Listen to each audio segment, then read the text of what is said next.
Hey guys, Rami here, and let's be real about the second stimulus check and second stimulus package situation. These politicians in the House, the Senate, and the White House have been messing with us for months now, and it's just unacceptable at this point. Steve Mnuchin came back from the Middle East and now says, I would say we offered compromises. The speaker on a number of issues is still dug in. If she wants to compromise, there will be a deal. We've made lots of progress, lots of areas, but there's still significant differences. So the two key words here are not compromises or progress, because they're pretty much lies at this point. The real two key words in this statement are dug in and significant differences. That's what's happening now. Both sides have totally different values and ideas, and they're both dug in. And listen, both sides can be justified on what they're dug in about, and both sides are to blame for not compromising. Which one is right and which one is wrong? That's up to you to decide. The problem is their differences lead to us, the American people, to suffer. And forget about getting a deal before the election. Just forget about getting that done before the election. There's no chance. We're only 10 days away from the elections, and in order to get a bill signed, they have to draft the bill, which would be about 2,000 pages long or whatever, put it on the floor in the House for a vote, pass it to the Senate, which is a whole other mess, with Mitch McConnell one day saying we're not going to do a deal before the election and we will not consider a large bill anywhere near $2 trillion. And another day saying, hey, if the House and the White House agree, then we'll put it on the floor for a vote and see what we can do. He sometimes even says those two things on the same freaking day. So getting something passed before the election is highly, highly, highly unlikely now.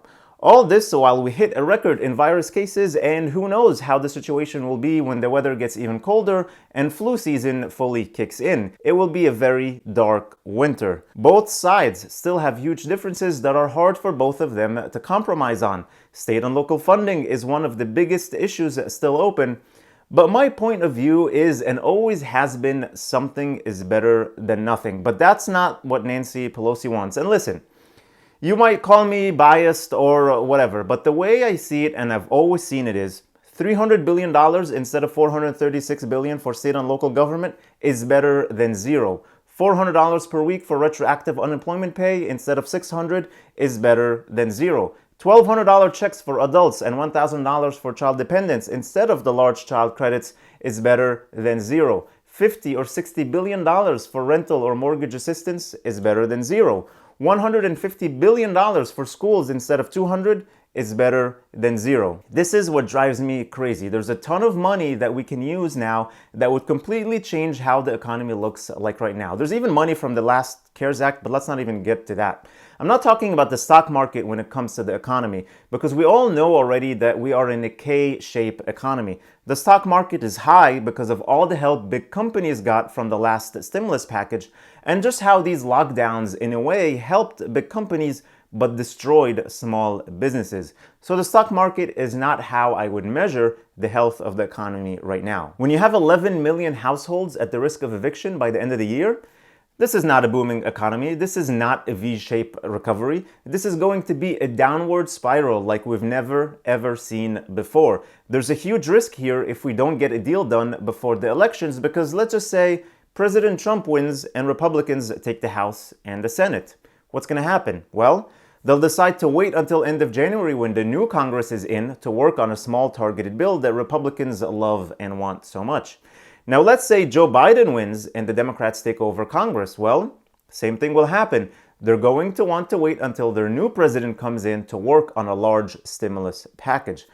But guess what? It will be way too late by then. We can't wait until February to get a stimulus package. Tens of millions of people will be homeless by then. The executive order that stops people from being evicted until the end of the year might not stop landlords from filing for those evictions now. And once the end of the year comes around and the executive order expires, they'll be ready to kick out the tenants who are not able to pay or make a deal. This will be devastating, you guys. This will be very devastating. I'm really sorry if this is a dark video, but I don't want to sugarcoat this and have a video title and thumbnail saying, yay, finally, good news, unexpected, this is amazing.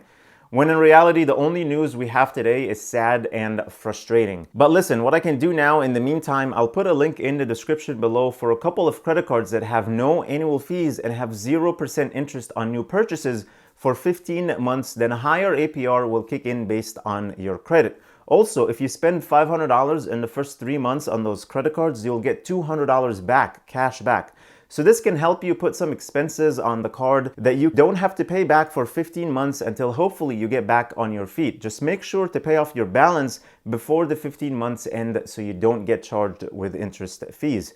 During the 15 months, you'll just have to pay the minimum payment and you won't get charged any interest, just as long as you pay it off before the 15 months are gone. So just check it out. Maybe it's something that can help you. Thank you so much for watching. I really appreciate you all. Please hit the like button, share this video, subscribe if you haven't already, and click the notifications bell to be notified whenever I publish new videos and new content for you. Also, make sure to check the other links in the description. The link for the Yara savings account. It's a new savings account that is FDIC insured but gives you interest with a lottery system. If you use the link below, you'll get 100 tickets. So when you deposit as little as $25 for a chance to win up to $10 million. Then you'll get a weekly ticket for every $25 you deposit. I think this is the future of banking, as it encourages savings to earn more chances at winning a large prize. Also, don't forget to get your 3 free stocks from Webull. Yes, now it's 3 free stocks from Webull, potentially worth up to $1,600 when you deposit only $100, which is just like cash. You can take it out anytime you feel like it. All the links are in the description below. Please stay safe, stay healthy, and I'll see you in the next video.